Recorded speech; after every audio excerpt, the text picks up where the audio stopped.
Hola amigos, ¿cómo están? En nuestra nueva edición del programa En Consulta, hoy tenemos un invitado muy especial, que es el doctor Ítalo Funes, en la cual vamos a ver un sinnúmero de tópicos importantes relacionados a la cirugía bucal y maxilofacial, y también vamos a conversar sobre la problemática del sector salud con nuestro colega. También invitarlos a todos y agradecer a la teleaudiencia que está el día de hoy viéndome, esperemos, en este bonito programa para todos ustedes. Entender que el entrenamiento en cirugía es bastante riguroso, tanto académico como incluso de resistencia, yo diría. Para llegar a este punto se juntan varias situaciones. Desconocimiento de cómo es que se forma un cirujano dentista en pregrado y en posgrado. Lamentablemente se tiende a encasillar. Oye hermano, pero tú no te has formado en cirugía maxilofacial. Y ahí es donde sacan su carnet de médico. Y te dicen, yo con esto puedo hacer lo que se me da la gana. Claro. Oye, pero ¿y las secuelas que dejas al paciente? No sé, hermano. Pero tú no entras. Ego. Exacto, ese es un tema meramente personal. Ego. Y lo otro que a mí me parece totalmente crítico, es hacer algo para lo cual no fuiste formado y no tener ningún tipo de respeto ni miramiento al paciente, que es finalmente el punto más importante. Es el gran perjudicado de toda esta historia. Lo que está haciendo esta ley es garantizarle al paciente, garantizar al sistema de salud que el tratamiento o el procedimiento que está realizando este cirujano dentista cumple con toda la normativa y con todas las especificaciones y estándares de un acto médico.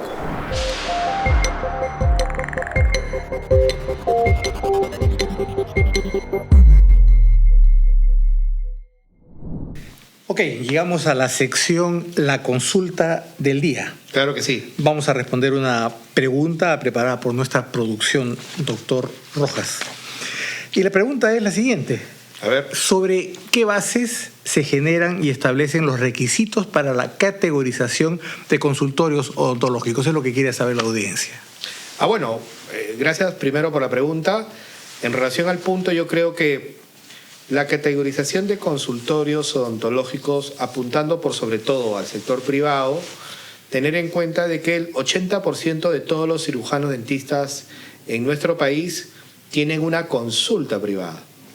Y dentro de esas debilidades que hemos detectado es que un gran número de consultorios del sector privado no cumplen los requisitos de categorización.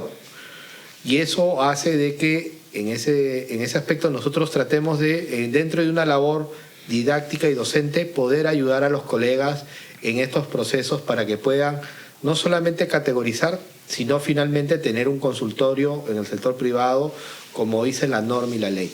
Y ahí es donde yo puedo dar un par de recomendaciones. Desgraciadamente el tema de la categorización es un poco burocrático, pero que yo a los colegas, siempre que me hacen esa consulta, porque es una consulta permanente, tienen que cumplir ciertos requisitos. Uno de ellos es, primero, que tienen que ser un cirujano dentista titulado, colegiado y habilitado. Tienen que buscar, en este caso, en el contexto donde van a colocar el consultorio, tienen que cumplir ciertos requisitos que solicita la municipalidad, que es la zonificación, porque hay espacios que tienen que ser comerciales para poder colocar un consultorio.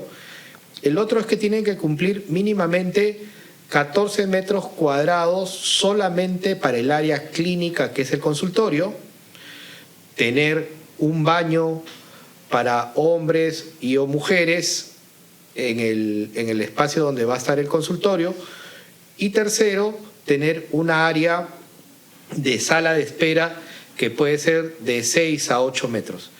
Finalmente, si nosotros sumamos todos estos metrajes mínimamente para poner un consultorio, para empezar el proceso de categorización, estamos hablando de aproximadamente unos 25 a 30 metros cuadrados como área inicial.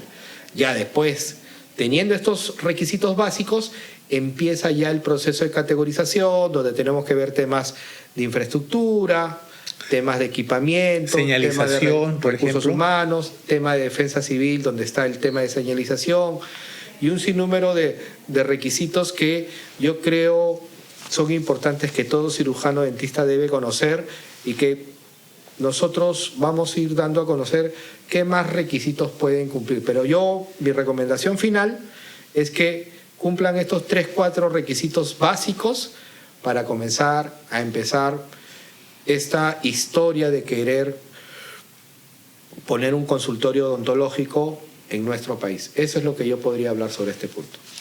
Muy bien, doctor. Perfecto. No, gracias. Siempre a disposición. Cómodo. Hola, bienvenidos en Consulta. El día de hoy tenemos 2 súper invitados, en la cual voy a empezar a presentar a nuestro amigo y colega, el doctor Ítalo Funes. Ítalo, ¿cómo estás? Muy buenas tardes. Gracias por participar. Quiero primero mencionar que nuestro colega Ítalo es cirujano dentista, especialista en cirugía oral y maxilofacial, egresado de la Cayetano. ¿Qué año fue, Ítalo? En el 2004 egresé. De 2001 a 2004 hice la especialidad. ¿Y ya cuántos años de colegiado? 25, me colegié en el 2000. Ah, mira, qué bueno. Sí. Además, Ítalo es magíster en estomatología por la Universidad Cayetano Heredia, paz presidente de la Asociación Peruana de Cirugía Bucal y Maxilofacial, miembro de la Asociación Latinoamericana de Cirugía Bucal y Maxilofacial, a la CIBU, miembro de la Asociación Internacional de Cirugía Oral y Maxilofacial y AOMS, y un sinnúmero de cargos que ha tenido, estimado Ítalo. Primero, agradecerte la oportunidad que nos acompañes en este programa. A mí me gustaría saber, dentro de tu experiencia, ya como en este caso especialista cirujano bucal y maxilofacial, ¿en qué consiste tu especialidad? Primero, gracias por el espacio, gracias por permitirme compartir información que estoy seguro va a ser muy, muy relevante tanto para los colegas como para los pacientes.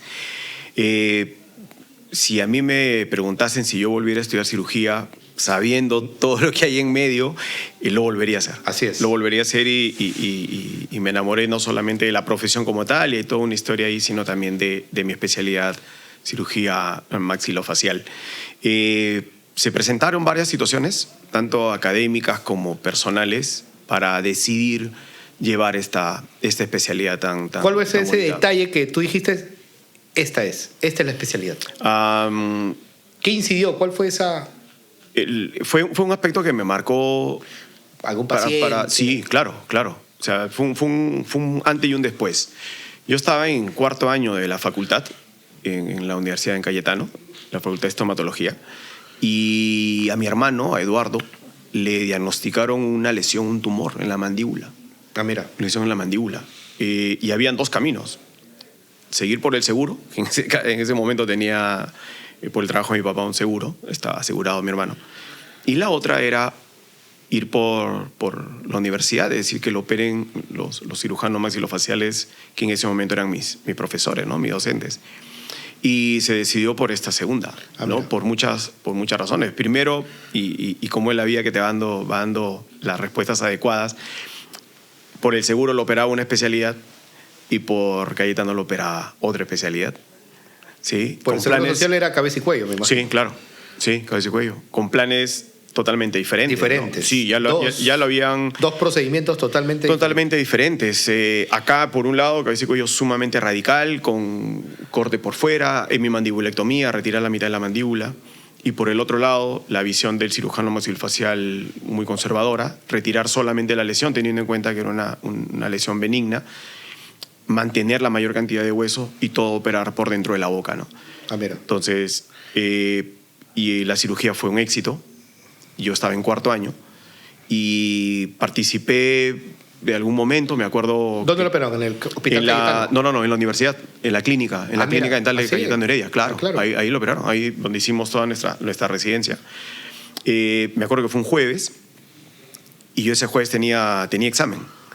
Entonces no pude entrar temprano a quirófano. Yo llegué después del examen. ¿Tú eras todavía alumno de pregrado? Sí, yo era pregrado, claro, mira. en 4º año de pregrado.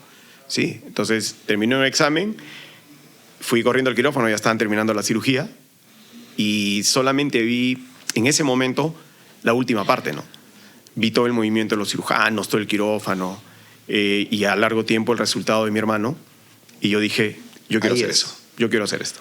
¿Y quiénes fueron esos cirujanos, profesores tuyos, que fueron tus mentores en esa primera etapa? En ese momento el docente era el otro Arrascue. Ya, sí, Manuel claro. Arrascue. Y de residentes, el doctor Leopoldo Meneses y Humberto Silva. Me acuerdo clarito de ellos, ¿no? Eran residente tercer año, residente primer año. Entonces, yo en cuarto año de la facultad todavía no tienen mucha interacción. Recibes clases de cirugía, pero no hay rotaciones todavía, ¿no? Entonces, yo fui un privilegiado porque en cuarto Así es. año vi el movimiento de quirófano, vi los rangos de los residentes, el Que solamente docente. lo veíamos en diapositivas, Correcto, en slide, o un en videíto diapositivas. por ahí. Y No en quirófano, vivo. gracias a Dios nunca tuve la oportunidad de entrar al quirófano por algún procedimiento como paciente, pero tuve la oportunidad de entrar como, en este caso, como familiar del paciente, que era mi hermano. De hecho, estuve alejado, ¿no? O sea, a una determinada distancia, no podía acercarme, pero yo me quedé con esa imagen de todo el Que te contexto. marcó Me marcó para decir, más aún con mi hermano así es. y los resultados, ¿no? Resultados a largo tiempo. No hubo recidivas, no requirió ninguna cirugía adicional, 0 secuelas. Su vida, en ese momento él tenía 16, 17. Jovencito. Sí, jovencito, también. claro. Mira. Era un jovencito y ahora, imagínate, estamos hablando de más de 30 años y él está, gracias a Dios, perfecto, ¿no? Perfecto, bueno. perfecto. Entonces, y gracias a Dios, la vida me ha permitido devolverle lo que hicieron por mi hermano a los muchos pacientes. a partir de la fecha. Por eso es que hay una filosofía que por lo menos a mí me funciona y cada vez que puedo la comparto. Y es que cuando tengamos un paciente, imaginemos que es un familiar. Así es. Y eso te va a permitir darle lo mejor, ¿no? Darle lo mejor, no lo times, no lo engañes. Si está en tus manos hacerlo, hazlo bien. Y si no, trabaja en equipo. Así. Tener la capacidad, el criterio para decir, este trabajo tenemos que hacerlo con esta otra especialidad, con este otro especialista, ¿no? Pero cuando me toque o cuando nos toque hacerlo, cuando está en mis manos una cuestión quirúrgica, y hace un momento me preguntabas qué es lo que hacemos en cirugía, no solamente es operar, sino antes de ello hay que diagnosticar, saber qué tipo de problema tiene el paciente. Y hay una serie de competencias por las cuales nosotros nos especializamos, y una de ellas es patología, ¿no? Patología quirúrgica bucal y maxilofacial, quistes, tumores, y uno de esos procedimientos son los que le realizaron a Eduardo, y eso me permite a mí, con conocimiento de causa y con experiencia, tratar de manera empática, ponerme siempre en los zapatos del paciente, darle lo mejor, darle la mejor atención, y mientras más conservadores seamos, es mejor, ¿no? Y eso creo que marca una diferencia tremenda con otras especialidades. ¿Y cómo es esa experiencia de empezar esta residencia de cirugía bucal y maxilofacial? ¿Quiénes fueron tus profesores en estos inicios y ahora sí, cuando eras el R1 de cirugía? Sí, entender que el entrenamiento en cirugía, por lo riesgoso, lo delicado de los casos, es un entrenamiento con estándares muy altos. Es bastante riguroso, tanto académico como incluso de resistencia, yo diría, ¿no? ¿Quién fue tu promoción de los R1? ¿Cuántos ingresaron? Fuimos 4 de mi promoción. Alejandro Gutiérrez, que está ahorita cirujano del Rebagliati, y dos extranjeras que vinieron en ese momento de Venezuela, cuando en ese momento todavía no existía nada de... ¿Y quiénes fueron tus profesores que te dieron, como diciendo... Uno de ellos, el doctor Arrascue, el doctor Leopoldo Meneses, que ya dejó de ser residente y era docente en ese momento, el doctor Ventura, Elar Ventura. Sí, correcto. Todos ellos eran mis docentes, ¿no? Y también, una vez terminada la residencia, me permitieron ser docente en la universidad, quedarme como docente, y los que eran mis profesores, después éramos pares, pero siempre manteniendo ese respeto para ellos, ¿no? Y en este camino que, como tú bien dices, de esta especialidad de cirugía bucal y maxilofacial, definitivamente se terminan complementando en muchos temas de especialidad en el extranjero. ¿Cuál ha sido tu experiencia en el extranjero para mejorar tus competencias como cirujano bucomaxilofacial? Y eso lo relaciono por sobre todo, a mí me gustaría que me expliques qué es la Asociación Latinoamericana de Cirugía Bucal y Maxilofacial, a la CIBU, y quiénes están integrando estas asociaciones internacionales. La rotación internacional o la preparación y la parte de ver otras cosas en el extranjero es justamente eso, te abre otras perspectivas, ¿no? En la residencia, como parte de la formación, cuando estás estudiando la especialidad, por lo menos en Cayetano es una obligación hacer una rotación internacional. A mí me tocó irme 3 meses a México, al Hospital de Juárez, en una rotación, de enero a marzo del 2004. Estuve 3 meses ahí y era un residente más. Entonces ves otras formas de enfocar un caso, ves otro tipo de técnicas, ¿no? Ves otras cosas que te abren el panorama y la perspectiva, ¿no? Es más, incluso sirve para que puedas equiparar cómo vas en nivel, ¿no? Por decirlo de alguna manera.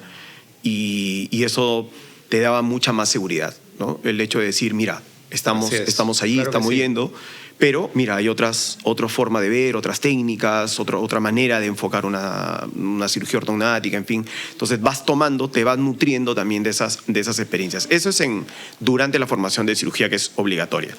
Pero luego, ya por mutuo propio, es también una obligación profesional ir al extranjero. De todas maneras, tienes que ir al extranjero y participar en eventos internacionales. Mencionabas hace un momento a la ASIBU. A la ASIBU es la Asociación Latinoamericana de Cirugía Bucal y Maxilofacial. Es decir, ¿quiénes lo integran todos? ¿Qué países? Es la organización regional que integra todos los países de Latinoamérica y de Centroamérica, ¿no? Sí, ahí estamos incluidos en esta asociación. Y a su vez, la asociación a la ASIBU forma parte de la IAOMS, que es la asociación internacional, la asociación mundial. Entonces va por jerarquía, ¿no? La mundial, que es IAOMS, viene la ASIBU, y nosotros como Perú somos parte de esa. La ASIBU, dicho sea de paso, estamos teniendo cada vez más presencia, más participación.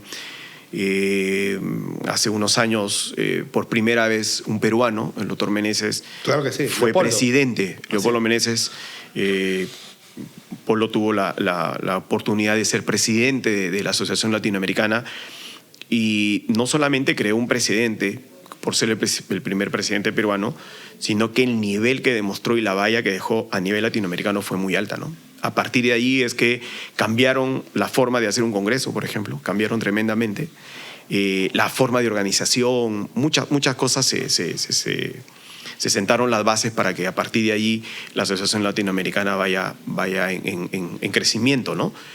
Y ahora la participación peruana es mucho mayor, ¿no? Más ponentes. Ahora en noviembre va a ser el Congreso Latinoamericano y vamos más ponentes, vamos cerca de 6, 7 ponentes peruanos. Y estamos juntos en una mesa o en un mismo foro con brasileros, incluso hasta con americanos, ¿no? Mira. Sí. Y de esa experiencia que tú ya tienes prácticamente más de 20 años como cirujano. Correcto. Teniendo esa experiencia previa de tu hermano, tú en esos 20 años ya de experiencia como cirujano, ¿cuál es ese segundo caso que tú dices fue importante para ti, también para esta perspectiva de tu especialidad? Hay varios casos muy interesantes, muy importantes, porque para nosotros no hay cirugía pequeña ni cirugía grande, porque nos ponemos del lado del paciente, ¿no? Es decir, el paciente, su procedimiento, su patología es importante para él, ¿no? No podemos compararle, en fin, pero si queremos tener otro caso que te impacte, que te marque, particularmente a mí fue uno de trauma, ¿no? Un traumatismo maxilofacial, craneano, muy severo. Un paciente del interior, un paciente de Tarapoto, que tuvo un accidente fortísimo en una mototaxi, ¿no? Y el impacto mayor fue en cara y cráneo, y fue atendido primero allá, lo estabilizaron y luego fue evacuado a Lima, ¿no? Bajo determinadas condiciones. Fue todo felizmente que el paciente tenía condiciones, tenía un seguro que le permitía ese traslado, ¿no? Fue un vuelo incluso prácticamente personal para este paciente, ¿no? En el cual, en este caso, tenía el 90% del rostro destruido, ¿no? Fracturas por todos lados, maxilar, órbita, mandíbula, con minutas, el paciente muy mal. Fractura de cráneo, tenía una perforación craneana. Entonces, teníamos que participar, y esa es una excelente experiencia para que se entienda cómo es que participamos como parte de un equipo, ¿no? Aquí operamos con el neurocirujano. Neurocirugía y cirugía maxilofacial. Fueron prácticamente 10 horas de cirugía. Sí, y ahí es donde apunto un poco, dentro de la experiencia que tú dices, los accidentes automovilísticos o los accidentes que se dan de manera casera en la casa o en el trabajo, desgraciadamente la cara es lo primero, o un gran alto porcentaje que es lo primero que rebota para que pueda tener algún tipo de urgencia y Correcto. emergencia. Y donde finalmente trabaja un equipo multidisciplinario, en la cual estamos hablando médicos, y en este caso también médicos especialistas, que pueden ser, como tú mencionas, neurocirujanos, Sí, otorrino, oftalmología. el Sí. mismo cabeza y cuello. Sí, correcto. Y ese es un poquito ahora a la pregunta que yo te quiero dar. Actualmente pueden trabajar de la mano cirujanos, dentistas, bucomaxilofaciales y cirujanos de cabeza y cuello. Pueden trabajar. Eso debería, claro. Es lo El óptimo. lo lo ideal. Y en ese aspecto ahí es donde, ya dentro de tu experiencia, ya como profesional de 20 años en el campo, ¿qué es lo que dentro de tu percepción has comenzado a encontrar de esa posición de parte de los amigos médicos cirujanos de querer de trasladar a través de una posición totalmente equivocada, de comenzar a quitarnos espacios cuando más bien tenemos la posibilidad de trabajar juntos y aprender juntos? Y más ahora, tú sabes, con la ley del trabajo del cirujano dentista, en la cual ellos prácticamente lo vieron como algo totalmente que iba en contra de los intereses no solamente de los médicos, sino que era un peligro para la salud en el caso de nosotros.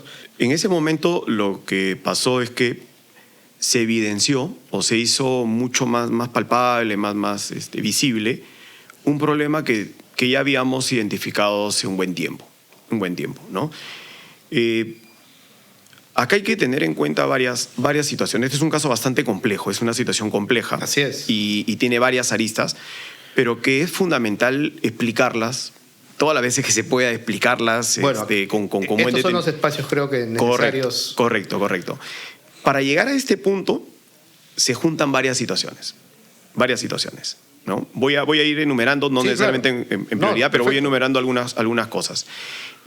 Por ejemplo, desconocimiento de cómo es que se forma un cirujano dentista en pregrado y en posgrado.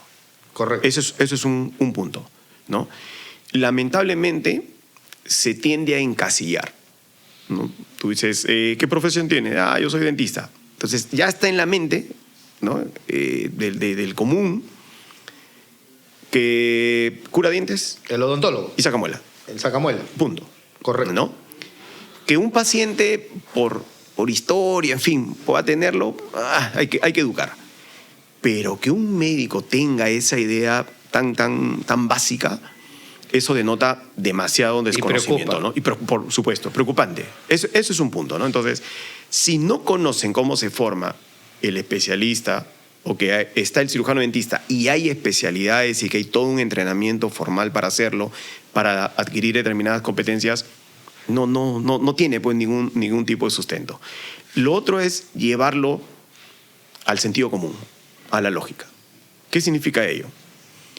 Como cirujano maxilofacial, esos 4 años de entrenamiento, ahora en el residentado odontológico, que es 24/7, te da unas competencias.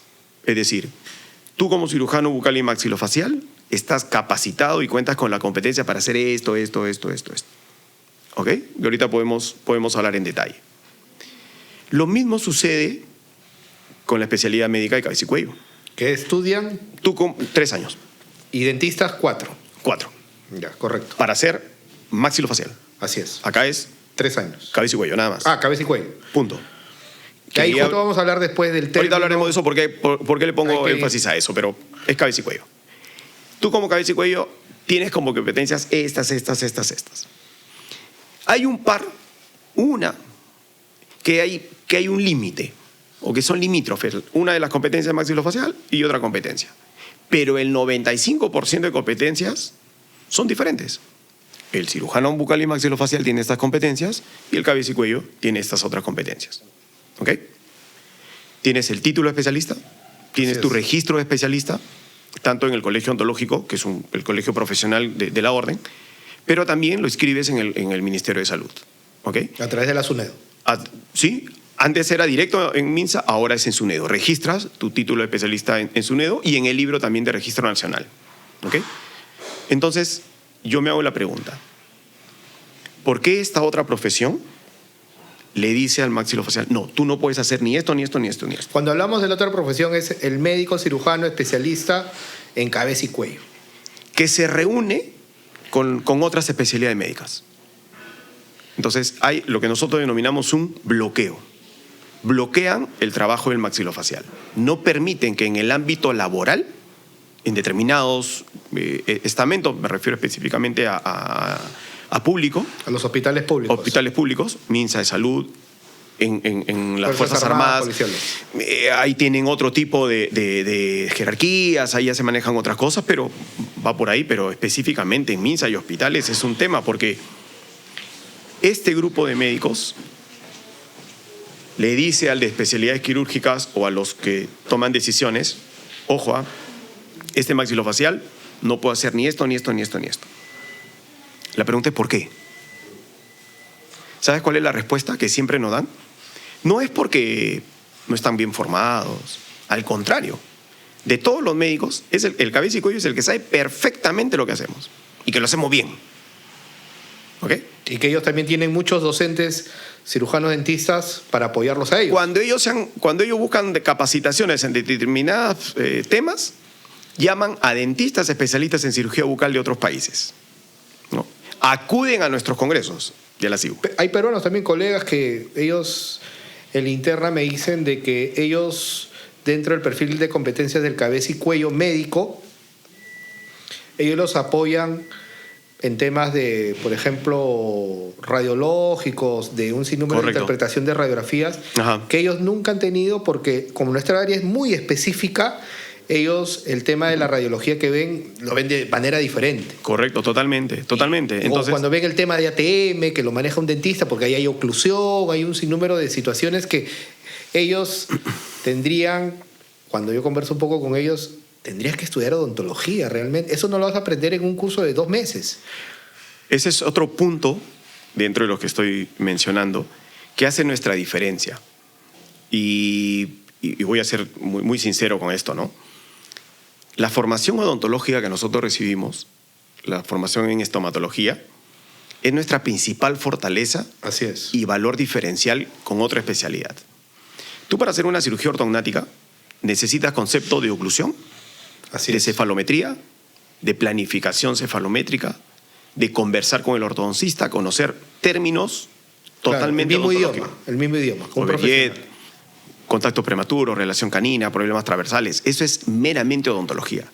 Ese conocimiento es nuestra principal fortaleza. Pero que a su vez, y a eso iba el término de ser sincero, se vuelve también nuestro talón de Aquiles. ¿Por qué lo digo? Porque la razón por la cual bloquean al maxilofacial es porque es dentista.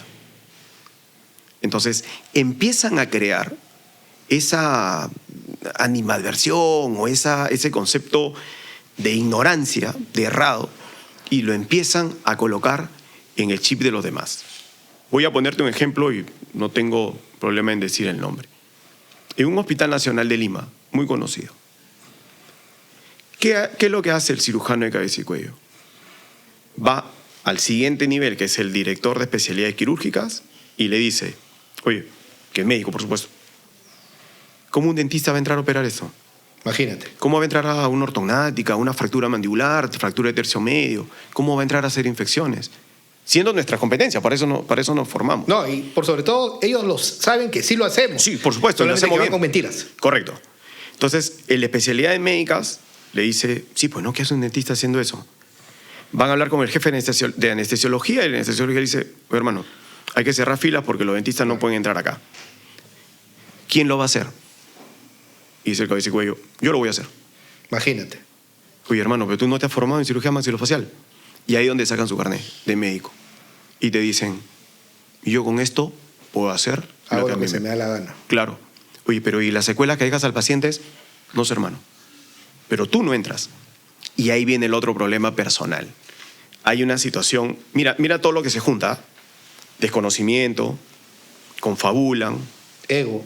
ego, exacto, ese es un tema meramente personal, ego, y lo otro que a mí me parece totalmente crítico, es hacer algo para lo cual no fuiste formado y no tener ningún tipo de respeto ni Hacia el miramiento paciente. al paciente, que es finalmente el punto más importante. Es el gran perjudicado de toda esta historia.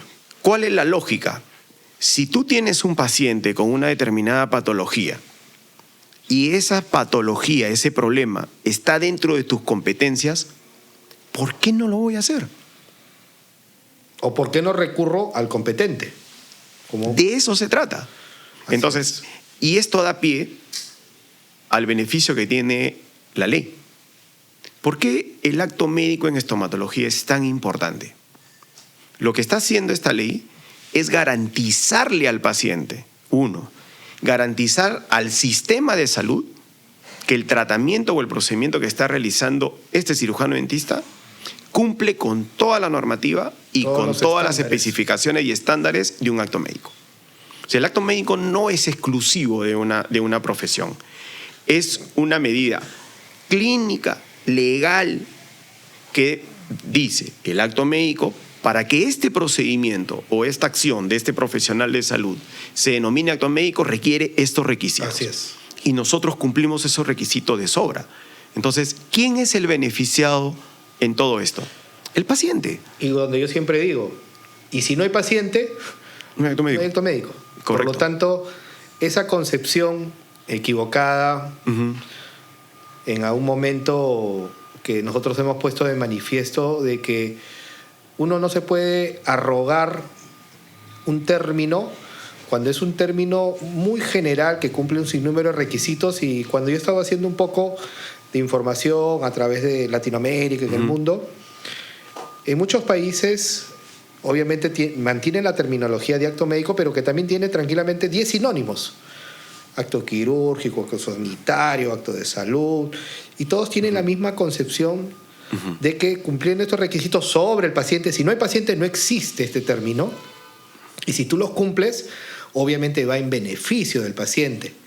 Por eso nosotros, creo, Ítalo, tenemos que tener esa función por sobre todo docente para nuestros colegas, para los otros profesionales, no solamente médicos, sino de otras profesiones, que entiendan que la actitud y posición que nosotros tenemos es del beneficio del paciente.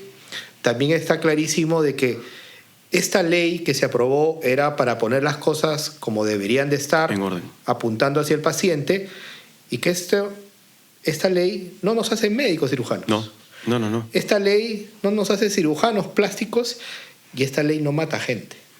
De manera. Mira, esta ley tiene ya pues 8 meses, más o menos, y hasta ahorita no se ha muerto ningún paciente de odontología, cuando era No. el argumento que se daba en un primer momento, y que ahora nosotros creo que después de este gran problema que se originó, conceptual o semántico, nuestra función es tratar de explicarles a los profesionales que esta terminología que se está modificando en beneficio del paciente es un problema que a nosotros no nos dan las competencias. La competencia nos la da la universidad, nuestro título profesional. Correcto. Y eso nunca va a cambiar. Y por eso ustedes ahora, como cirujanos maxilofaciales, sabiéndose este problema, ¿ustedes cómo ven qué es lo que va a pasar en los próximos años, o qué tipo de acciones y actitudes tenemos que tener a raíz de este problema que tú mencionabas, ya tiene un tiempo atrás? Un tiempo atrás. ¿Cómo crees que podemos solucionar esta problemática con los amigos médicos? Uno, haciéndolo evidente. Otro, educando. Fundamental. Fundamental. Educando a todos. Empezando por el gremio médico, explicarle de qué se trata. Por ejemplo, dentro de los casos que me preguntabas, en cirugía ortognática, que son los procedimientos que más realizamos con frecuencia, hemos atendido a varios pacientes, hijos de médicos, para procedimientos muy complejos, ¿no? Entonces, esto es solamente un ejemplo nomás, para entender cómo es que sí hay médicos buenos, que yo diría incluso hasta la mayoría. Sí, yo creo que un Que 80% saben la realidad y la entienden.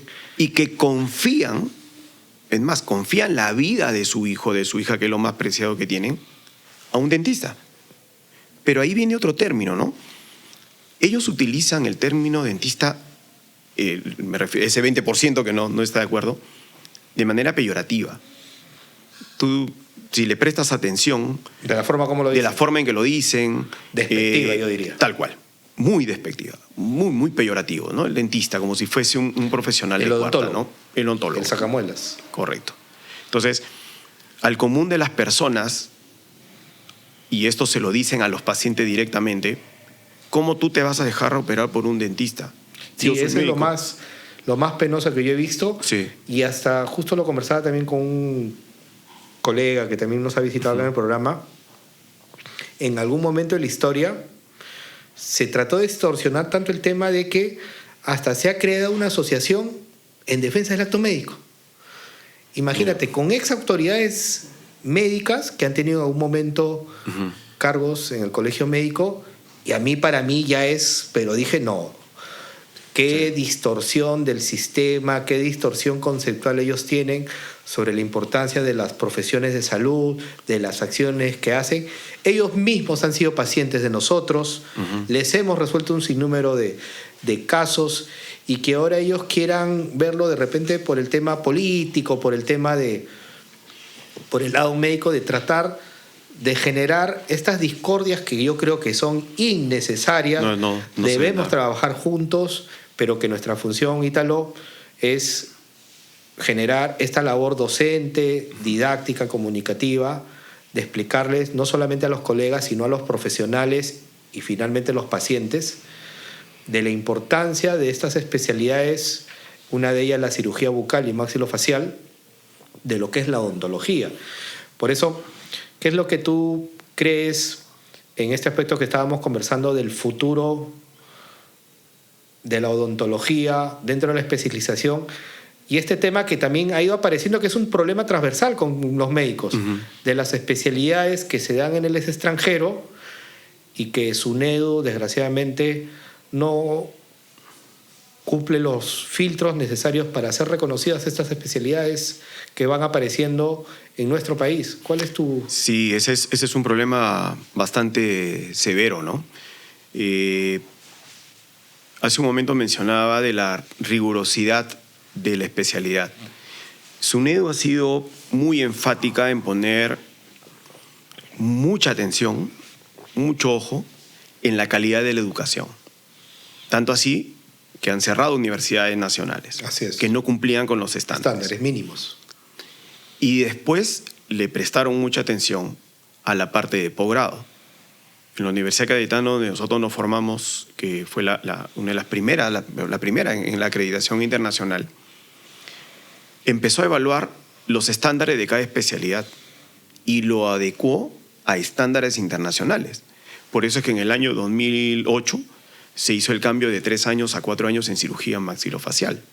¿Por qué? Porque tenía que adecuarse A los estándares internacionales. Por lo tanto, las universidades ahora en el Perú no solamente tienen que cumplir con los estándares nacionales, sino también internacionales, y adecuar sus posgrados para eso. Por lo tanto, un especialista que se forma ahora en Perú, sus estándares de calidad son altos, ¿no? Yo de repente, disculpa que hable en primera persona, pero tuvimos la oportunidad de estar a cargo de la Comisión de Especialidades en su momento para justamente establecer estos estándares junto con las universidades, con el gremio, con las sociedades científicas, y decir, necesitamos que los estándares estén establecidos para que eso sea de allí para arriba, ¿no? En cirugía se logró hacer eso, ¿no? Los estándares mínimos de formación en un residente de cirugía maxilofacial. Y fue avalado por el Ministerio de Educación, por el Ministerio de Salud, por todas las entidades, ¿no? Nacionales, públicas. Por lo tanto, se necesita un mínimo de formación y de ahí para adelante. ¿Cuál es el problema con algunas facultades del extranjero? Que no cumplen ni el 20% de esa rigurosidad. Voy solamente a poner un ejemplo, un país. Brasil. Las universidades brasileras, como la Universidad de Sao Paulo, la Universidad Nacional de Río de Janeiro, la Universidad de Bauru, son universidades top que lideran el ranking latinoamericano y están dentro de las universidades mundiales. ¿Ok? O sea, su nivel es Altísimo. alto, altísimo. Y es bueno mirar hacia allá porque ellos tienen una forma de enfocar la investigación en las áreas de médicas, específicamente en cirugía maxilofacial, para que los investigadores creen su propia evidencia científica, etc. Y hay toda una partida económica, un apoyo tremendo, ¿no? Entonces, ellos tienen un sistema muy interesante con eso, que los hace líderes en salud, ¿no? Por eso es que si tú quieres hacer una determinada formación en Latinoamérica, buscas irte a Brasil. Pero así como tienen universidades de altísima calidad, también lamentablemente tienen universidades o pseudo-universidades, porque no llegan a ser una universidad. Son muchas veces institutos que se ponen el nombre de facultad. Y ya es válido. Y ya es válido. Es más, no están reconocidas en el par de SUNEDU de Perú, en Brasil. No aparecen ni siquiera y yo me he dado el trabajo de hacer eso, ni siquiera en las 500, en el top de 500 universidades brasileras, no aparecen en la relación de universidades acreditadas. Y como en Brasil son muy rigurosos para ello, ¿qué es lo que hacen? Buscar otros mercados. Entonces, donde sea mucho más flexible, donde haya incluso hasta necesidad. Los colegas que egresan, los jóvenes, y varias veces me ha tocado conversar con ellos, y una pregunta es, ¿qué me aconseja? ¿Qué me aconseja hacer? Haz una especialidad. Ahorita, Así es, fundamental. si antes era un valor diferencial, ahora es una obligación. Así es. Es una obligación ser especialista. ¿Por qué? Porque ahora no solamente el mercado lo demanda, sino el paciente también lo demanda, sino porque se requiere especialistas. Recordemos que en el Perú, y eso lo pueden verificar en el registro de especialistas, no llegamos ni al 10% de especialistas. O sea, solamente el 10% de cirujanos dentistas somos especialistas. O sea, hay un mercado y un espacio por cubrir tremenda. Importante. Entonces se aprovechan de eso para que una universidad diga, mira, lo puedes hacer allá. Te vas cada 2, cada 3 meses, una rotación en la semana, si es que cumples los estándares, ¿no? Entonces, ¿qué pasa con ese especialista? Viene al Perú y es visado. Lo visa, es un EDU. También ahí hay otro punto que hay que diferenciar entre una certificación y entre una validación, términos totalmente diferentes, pero que al final suenan parecido y se le sacan la vuelta a ese vacío legal. Lo que hace el SUNEDU es simplemente certificar que ese diploma que has obtenido es real, que no lo has comprado. Por lo menos existe. Pero no hay un filtro. No, pero eso no te, digamos, garantiza. No te garantiza la calidad que has recibido, ni tampoco te autoriza a trabajar en una especialidad, es más, que ni siquiera existe, ¿no? Entonces ahí tenemos dos problemas.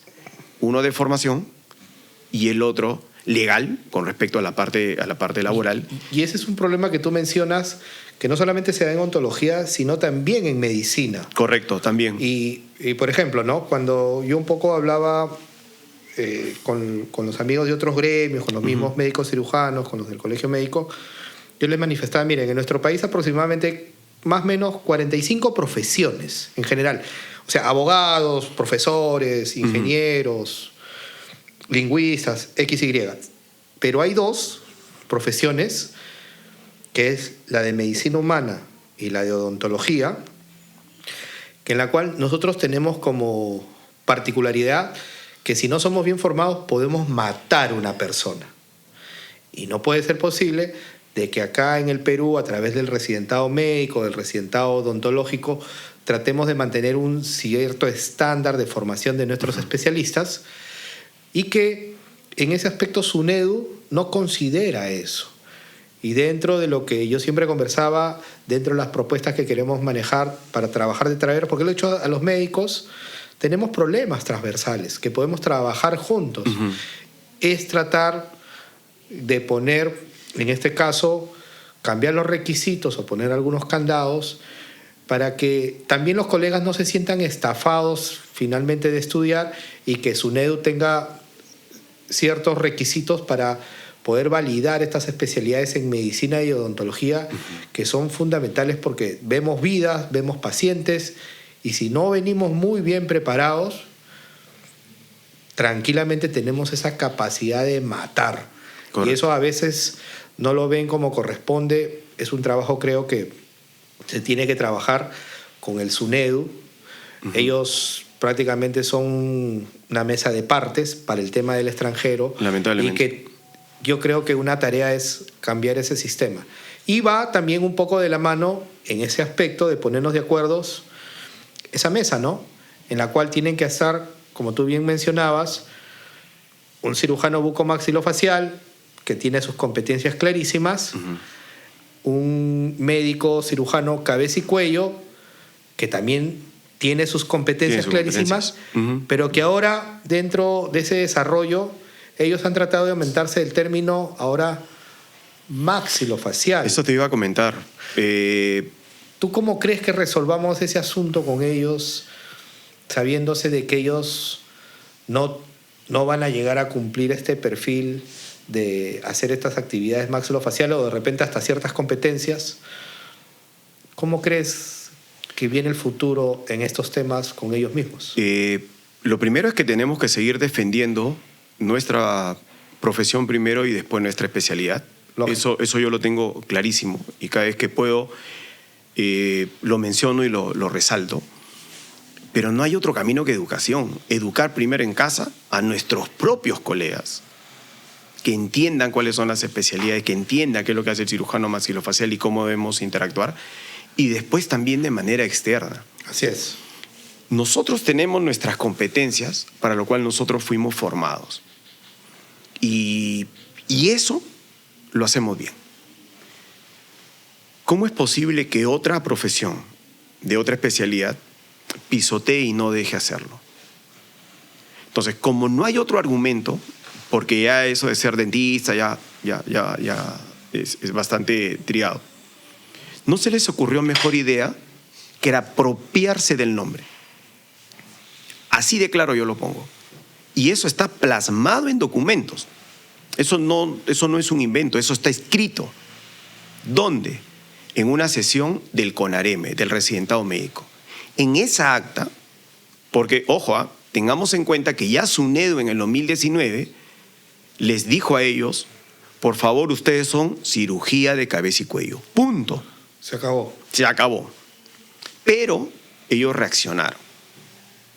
Hicieron una contrapropuesta, una contrademanda a SUNEDU, y en esa acta, que participaron cerca de 12, 15 representantes de cabeza y cuello, y ellos les preguntaban, ¿cuáles son los argumentos por los cuales tú quieres llamarte cirugía, cabeza y cuello y maxilofacial? Porque así es. Entonces, ellos no pueden sustentar esa posición. No tienen argumento ni académico ni legal, porque es bien simple. Vamos a los planes curriculares de estudio. Así es. ¿Tú qué estudias? Cirujano maxilofacial. Mira, yo estudio cirugía maxilofacial 1, 2, 3, 4, 5, 6, 7, 8. Durante esos 4 años, cada semestre. ¿Tú qué estudias? Cirugía de cabeza y cuello. ¿Y en qué momento estudias cirugía maxilofacial? En tus 3 años. En tus 3 años te alcanza para estudiar cabeza y cuello y maxilofacial. Si nosotros en 4 años solamente estudiamos maxilofacial. Y obviamente dentro de este residentado hay interacción con los médicos. Lógico, porque nosotros ¿dónde hacemos nuestra rotación de emergencia? Nosotros somos parte de la emergencia. Estamos ahí. Y los médicos que rotan ahí saben perfectamente nuestro trabajo y confían en nosotros. Pero este otro grupo no. Dice, no, tú no puedes hacer eso y no hay ningún argumento para hacerlo. ¿Qué es lo que se deja plasmado en ese documento? Porque le decían a ellos, ¿y por qué tú te quieres llamar así? Literal, ¿no? 3 de ahí, en otro momento ya podemos dar esas actas seguramente. Los dentistas deben desaparecer del ámbito quirúrgico. Ellos no tienen por qué operar. Otro médico, los odontólogos no tienen por qué estar penoso, acá. realmente. Entonces, no es un argumento de mi fortaleza. ¿no? O sea, es decir, yo cabeza y cuello tengo mi formación y mira, yo tengo esto y lo tengo bien plantado. No, el argumento es, ese dentista maxilofacial no debe existir. Es más, para ello, y date cuenta cuando converses con ellos no nos dicen a nosotros cirujanos maxilofaciales. No, ellos nos dicen, ustedes los dentistas, y lo dicen de manera peyorativa. Así es. Ya, eso es lo que no encaja en esta ecuación. No encaja. Entonces, sí es bien importante, y eso se trabajó en su momento, que desde la cabeza, ¿no?, las autoridades empiecen a trabajar de manera coordinada y conjunta. Porque si solo se queda abajo en la base los soldados, es un problema, ¿no? Mira, en este Hospital Nacional de Lima hubo un problema. Hubo un problema muy severo.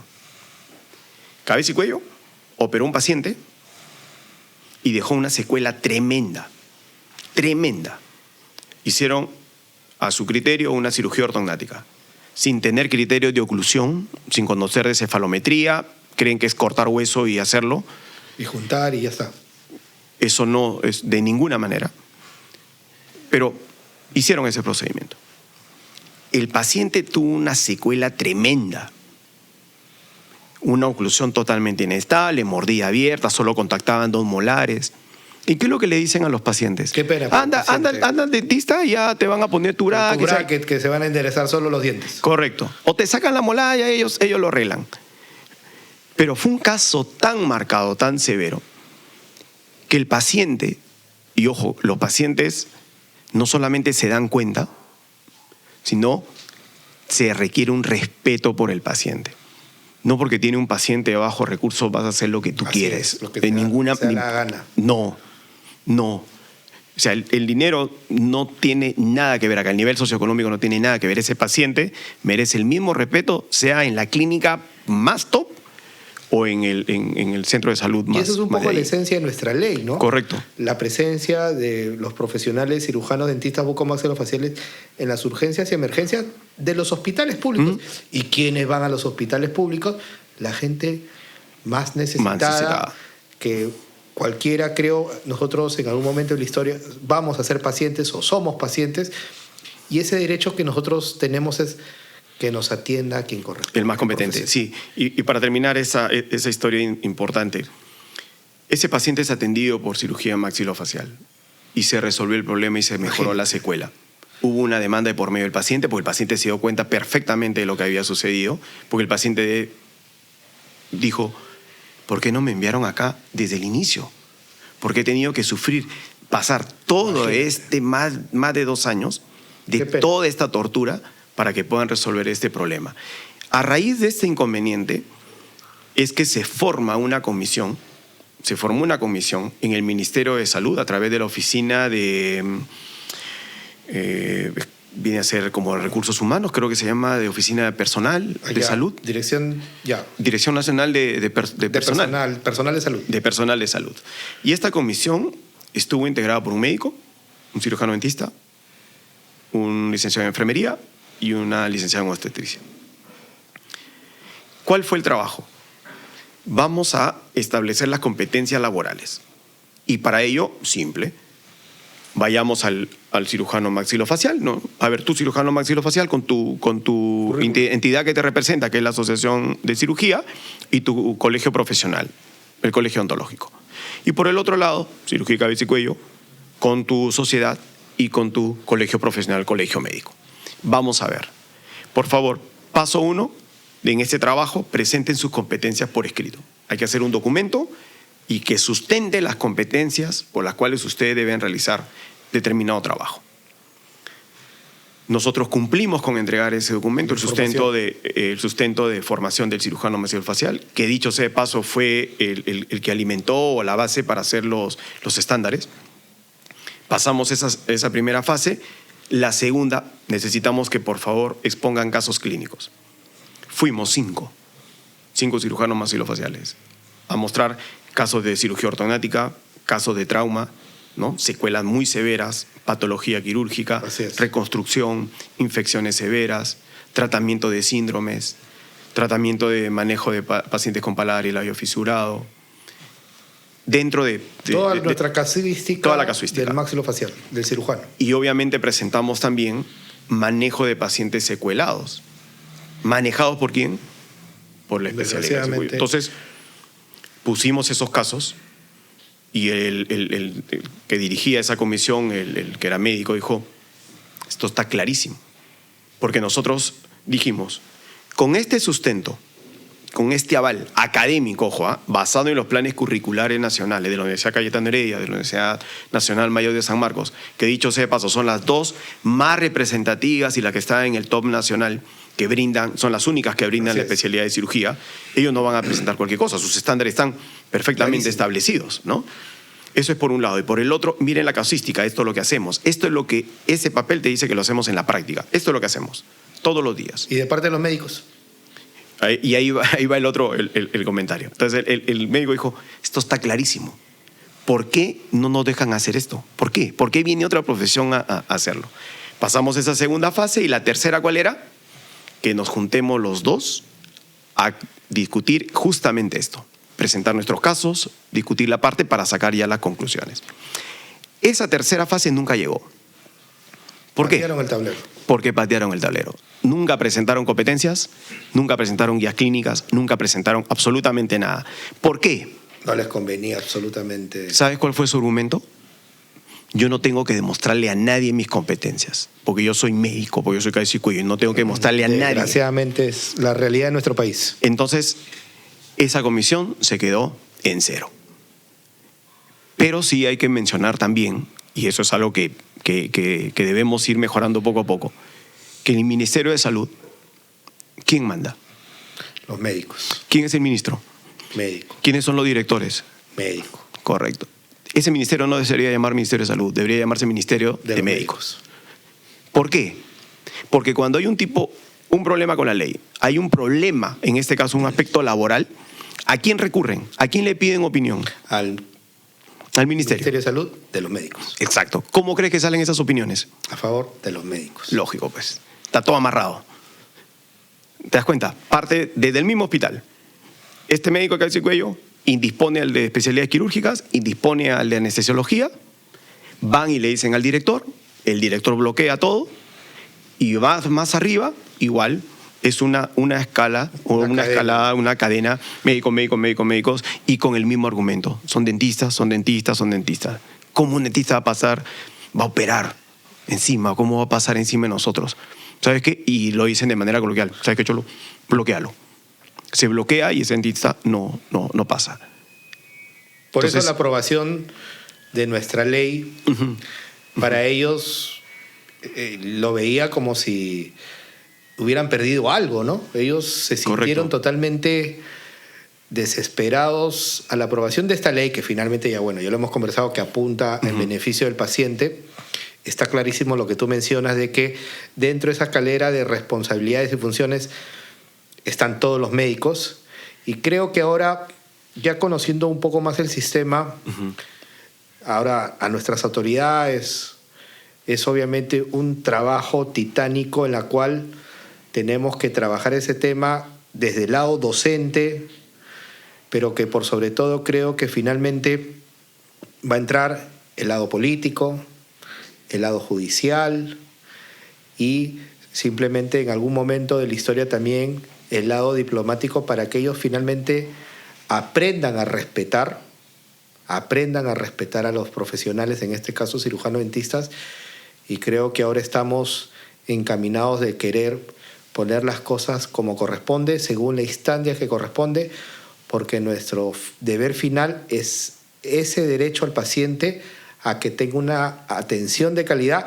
por el profesional competente, y ahí es donde yo creo que, Ítalo, lo que tú nos acabas de mencionar, de contarnos esta parte de la historia de esta problemática, es muy importante. Esto lo deben saber nuestros colegas, que a veces, en muchos casos, no tienen mucho conocimiento, por eso es importante la parte docente, y que y en el caso de seguir trabajando, no solamente con el ministerio, sino con las facultades, con la SUNEDU, con las sociedades científicas, para que finalmente yo creo que en algún momento de la historia esto va a tener que ser resuelto dependiendo la instancia y poniendo las cosas claras en ese aspecto.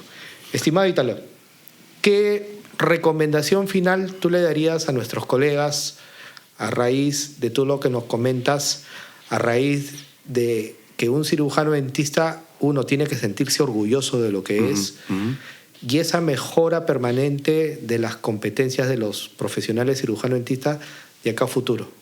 Sí, esa palabra es bien interesante, ¿no? Hay que sentirse orgulloso de nuestra profesión y ese orgullo debe llevarte a hacer las cosas bien.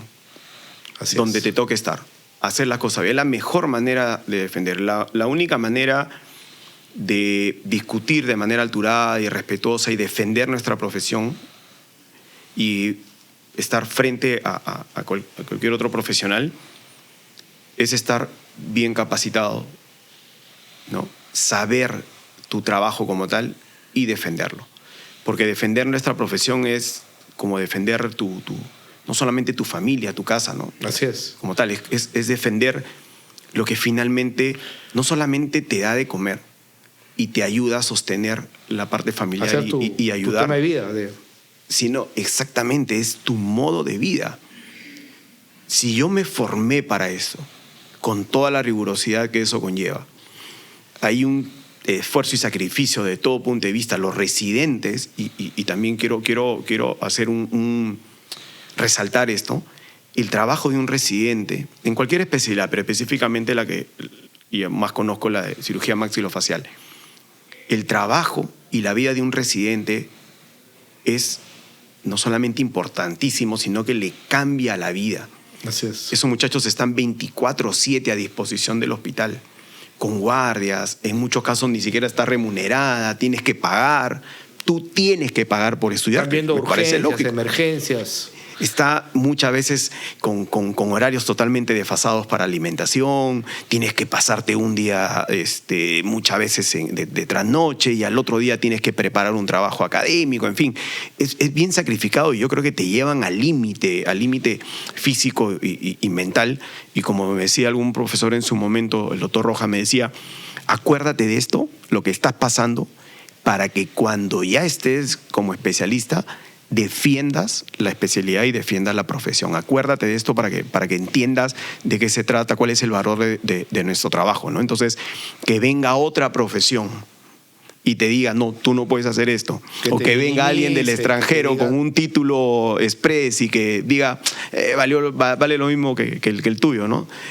No solamente no es justo, sino que pones en riesgo al paciente.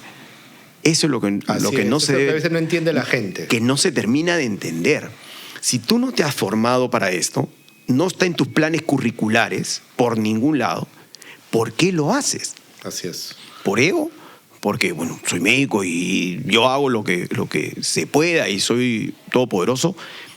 Felizmente, gracias a Dios, es un número menor. Así es. Porque la gran mayoría de médicos, amigos médicos, tienen muy clara la idea, por supuesto, y lo reconocen y ellos merecen todo el respeto. Y para este otro grupo, no hay otra manera. Si se vas a enfrentar y al boca a boca o como sucedió en algún momento con agresiones físicas por parte de ellos a una colega cirujana dentista, ya eso ya, si trata así en esos ámbitos, yo no me puedo imaginar cuál es su formación, ¿no? O sea, yo no me pondría en manos de esa persona que agrede de ninguna manera, ¿no? Siendo es totalmente impensable. Agrediendo a una dama. Sobre todo por la parte humana. Vayamos, y ese es un aspecto que a veces no se toma en cuenta, ¿no? En la universidad, ni siquiera en pregrado, y menos en posgrado, no te enseñan, o mejor dicho, tú vas a dar lo que te dieron. Tus valores, ahí donde resaltan tus valores. Esos valores de honestidad, de responsabilidad, de ética, de empatía con el paciente, de empatía con el otro colega, trabajar en equipo, saber hasta dónde es tu límite, etc. Eso no te enseñan en la universidad. Así lleves el curso de bioética. Eso viene de casa, de tu formación. Y tarde o temprano, si tienes alguna falencia en estos valores, te va a pasar la factura en el ámbito laboral. Muchas veces dicen, no, la parte personal a un lado y la parte laboral en otra. Mentira.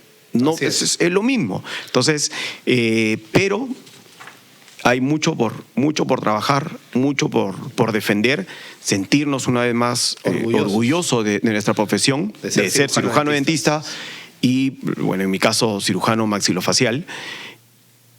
Y sobre todo, no olvidemos la palabra respeto. Respetemos al paciente, respetémonos entre nosotros, hagamos respetar nuestra profesión, y no hay otra manera que educando, pararnos firmes y decirle: estas son nuestras competencias, académicamente avalado, legalmente avalado, ¿no? Gremialmente avalado. Entonces no hay razón por la cual nuestra profesión, nuestra especialidad sea pisoteada o pretendan pisotearla. Ahí donde salta pues el Bien, león, Ítalo. ¿no? Primero quiero agradecerte la oportunidad que nos das como cirujano, primero como cirujano dentista, segundo como especialista de nuestra especialidad de cirugía bucal y maxilofacial, habernos contado todos estos episodios de parte de la historia y también resaltar tu posición que va en defensa de nuestra profesión y el respeto que tenemos que tener no solamente entre profesionales, sino el respeto por sobre todo al paciente. Quiero más bien volverte a involucrar o invitarte a otros programas. Mira, el tiempo ha sido desgraciadamente es tirano, ha volado, hay muchas cosas por hablar que tú conoces. Correcto. Hay otros puntos que han quedado en el tintero. Y como palabra final, un comentario ya para poder cerrar un poco el programa y una recomendación para todos los cirujanos dentistas y o profesionales. Sí, bueno, solamente palabras de gratitud, ¿no? Agradecer a ustedes, a ti, por este espacio que nos permiten llegar a la mayor cantidad de colegas. Agradecerle a los colegas, a todos los cirujanos dentistas que confían en nosotros, que interactuamos y que siempre tienen el criterio claro de poner en primer lugar al paciente. Y finalmente agradecerles a los pacientes, por confiar también, poner su vida, porque no solamente creen que los dientes y la boca es una caja que va solita, es toda parte de un ser humano de manera integral, y que ellos confíen en ponerse en nuestras manos es muy importante, ¿no? Y recuerden que detrás de nosotros hay todo un equipo. Es imposible hacerlo solo, y ese equipo parte siempre de casa, ¿no? La familia es el principal equipo que nosotros tenemos. El apoyo, en mi caso, de mi esposa, de mis hijos, de mamá, de mis hermanos. Es fundamental. Que es importantísimo. La piedra angular. Entonces, de todos nosotros. De todas maneras, es donde se cimenta y se asienta nuestra labor como persona, que se va a ver reflejada en nuestra labor como profesional, ¿no? Así que... Bien. Gracias de todo corazón. Quiero agradecerte, Ítalo, de nuevo por tus palabras. Y bien, comunicarle a todos nuestros amigos que nos van siguiendo en estas entrevistas en el programa de Consulta. Viene un comercial y sigamos avanzando con este bonito programa. Muchas gracias, hasta otra oportunidad. Bueno, ya al finalizar este programa, quiero agradecer primero a mi equipo de producción que ha hecho posible que este episodio de En Consulta se pueda dar. Y también quiero agradecer a todas las teleaudiencias o colegas o a nuestro público que está viéndonos por las redes sociales, y que quiero mencionarles que nosotros como programa estamos en una permanente posición de generar un sinnúmero de productos en beneficio de todos ustedes, apuntando, como les comenté al inicio del programa, sobre la problemática del sector salud. Ya solamente queda despedirnos y vernos en un nuevo capítulo de su programa En Consulta. Muchas gracias y hasta una próxima oportunidad. Nos vemos. Chao.